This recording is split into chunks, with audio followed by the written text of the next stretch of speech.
Welcome to DJM TV. Make una come here the update from tribunal when Labour Party campaign director general drop like this. So my correct people, we greet una. We welcome una to DJM TV where ogbonge tori and update dey shele. So if una never subscribe to our YouTube channel, make una hurry now go subscribe and also turn on the notification bell so that anytime we be like say we drop any update like this, una go dey notified sharply. And make una no forget to follow us on our Facebook page. Anyway, my people, make we quickly run enter the tori and updates wey we carry come for una. Akin Oshuntukun, wey be the Labour Party campaign director general, don drop update from presidential election tribunal wey dey go on since for Abuja. I still talk about the speech wey President Tinubu give on inauguration day. My people, I need to see this video and hear all wetin im talk for inside this one. Make una watch the video wey im do, the interview wey im do for Arise News. Make una watch. All right, then. So let's start with this. The president gave his Democracy Day speech last week. And one of the things that he said, and I quote, is, "It has become imperative to state here that the unnecessary illegal orders used to truncate or abridge democracy will no longer be tolerated." Now, there's been a lot of reactions to this. A lot of people, especially in the legal space, have said that this particular statement is a reckless threat to the judiciary and is deliberately targeted at the eminent justices at the Presidential Election Tribunal. I want to know what your thoughts are on President Bola Tinubu's statement. Well, this kind of talk by the president didn't just start today.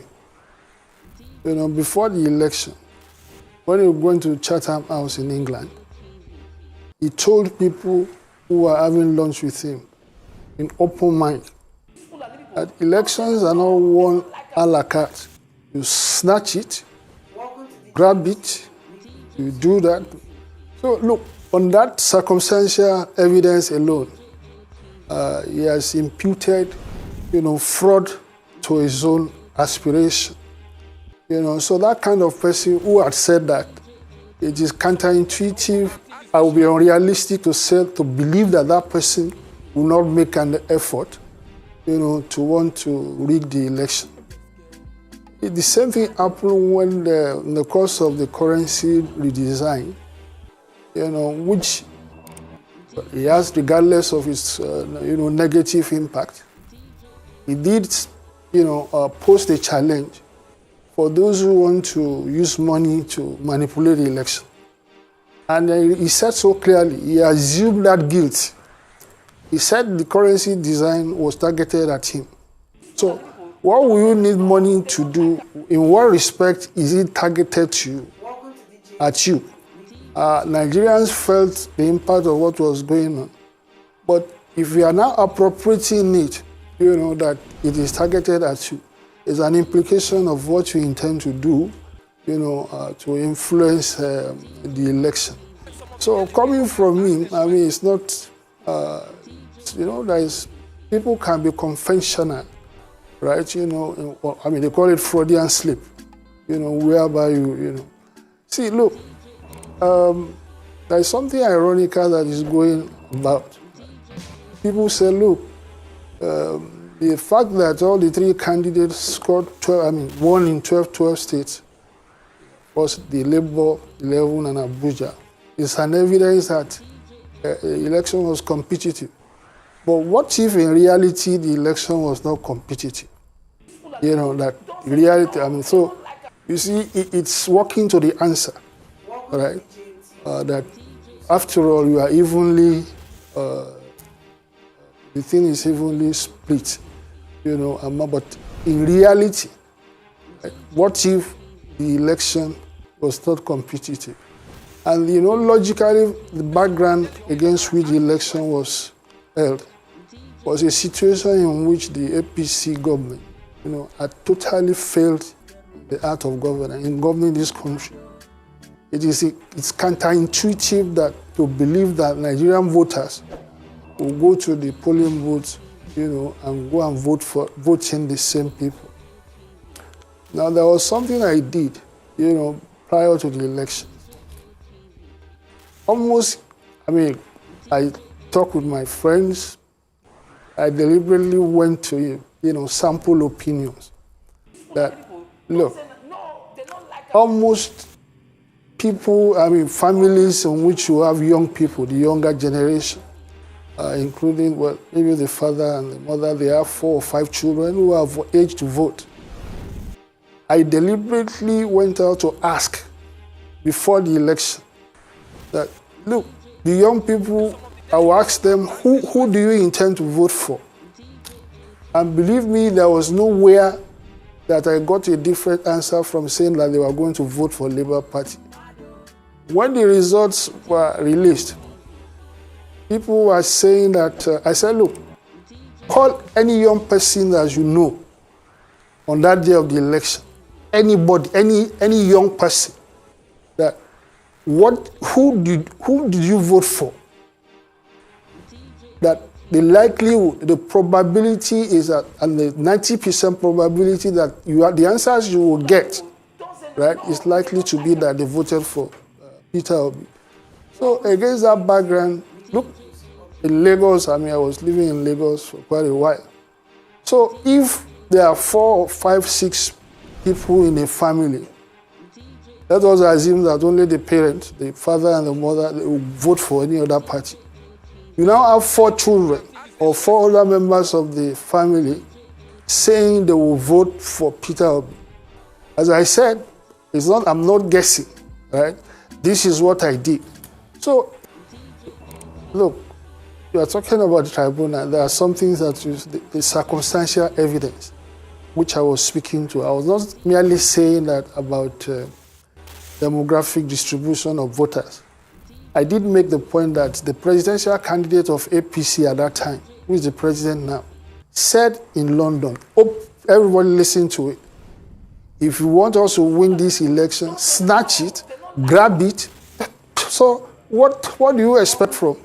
And then, of course, what you quoted him saying about truncating the democracy or necessary, if you take both of them together, it adds up. Now, of course, in Nigeria, again, it's unrealistic of me to believe that people who have the capacity and the opportunity to vote, to rig the election, well, of all the 3 principal candidates, the person who has that advantage obviously is the APC candidate. So if that APC candidate had said this prior to the election, so it adds up. Of course, we are talking about it. So these circumstantial evidences are part of what the court will consider. All right. Right? The tribunal, we have a case, we have evidences, we have a thing. But look, the judiciary itself is under unnecessary stress set. The judiciary is not supposed to elect a president for the country. All right. So it is unusual what we now go through in Nigeria that about, immediately you have this election, you proceed to court, asking them to use an election, the winner for you. And this is quite unfortunate, especially against the backdrop of what a Senator Bukachua, said openly on the floor of the Senate, that he influenced his wife, who was the Chief Justice of the Federal Court of Appeal, to favor senators here. No, he said it openly. So by now, I would have thought the NJC would have invited him to come and clarify what he said. Here was a man confessing, that in collusion with his wife, who was the Chief Justice of the Federal Court of Appeal, they manipulated the election results. So, Nigeria is such a country that, when you look at whatever case you want to make about, you have a surfeit of evidence, to prove your point. Now, look at I was saying the irony, of these 12 states being shared by the principal candidate.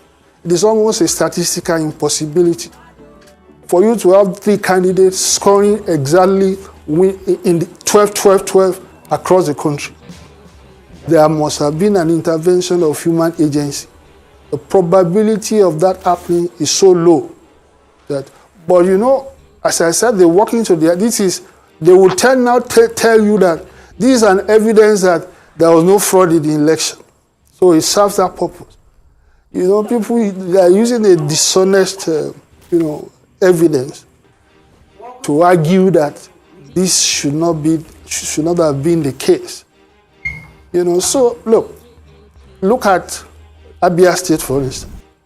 You had the returning officer in the Abia State who said, she was rejecting, all pressures to act one way or the other.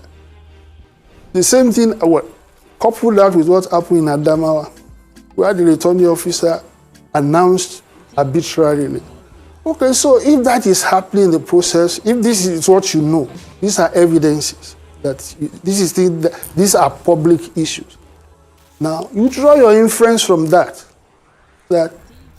are those people the exception or the rule? I believe that it is rule. In Nigeria, you hardly will find anybody who has the opportunity and the capacity and the inclination to rig, not doing so. All right. All right, this is the kind Mr. Oshitoku, if you want to talk about those are the things that you have presented to the tribunal, and it's better, it's safer to let the tribunal decide on it. I just wanted to have your thoughts quickly on the first 3 weeks of President Tinubu. He's been getting a lot of accolades, and I'm sure that you have been following. What would be your assessment of it, and do you think that this, in any way, all the accolades that he's been getting, can be a factor in what eventually comes out of the tribunal, because this is a president that is riding the waves very high and people are applauding him? What are your thoughts on his first 3 weeks? Well, what are these accolades that he is getting? Right? He started by saying fuel subsidy is gone. Right? He went back and said, no, he didn't say so. It took the GMD of NNPC to categorically come out that no provision had been made for the sustenance of. So I don't know what you mean by accolade. A president is being sworn, he said this. A day or 2 days later, he went back on what he said. So look, let us we are dealing with people who are experts in propaganda, in manipulating public opinion. So I don't know what he has done. He has he suspended Emefiele and then he moved over to DSS. Emefiele was an agent of his predecessor.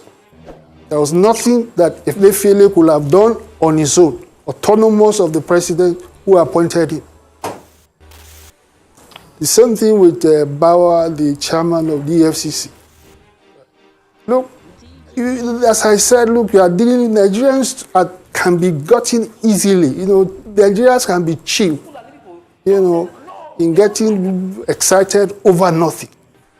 So I don't know what you mean by accolades of what he has said. Is it really people who go to visit him or what?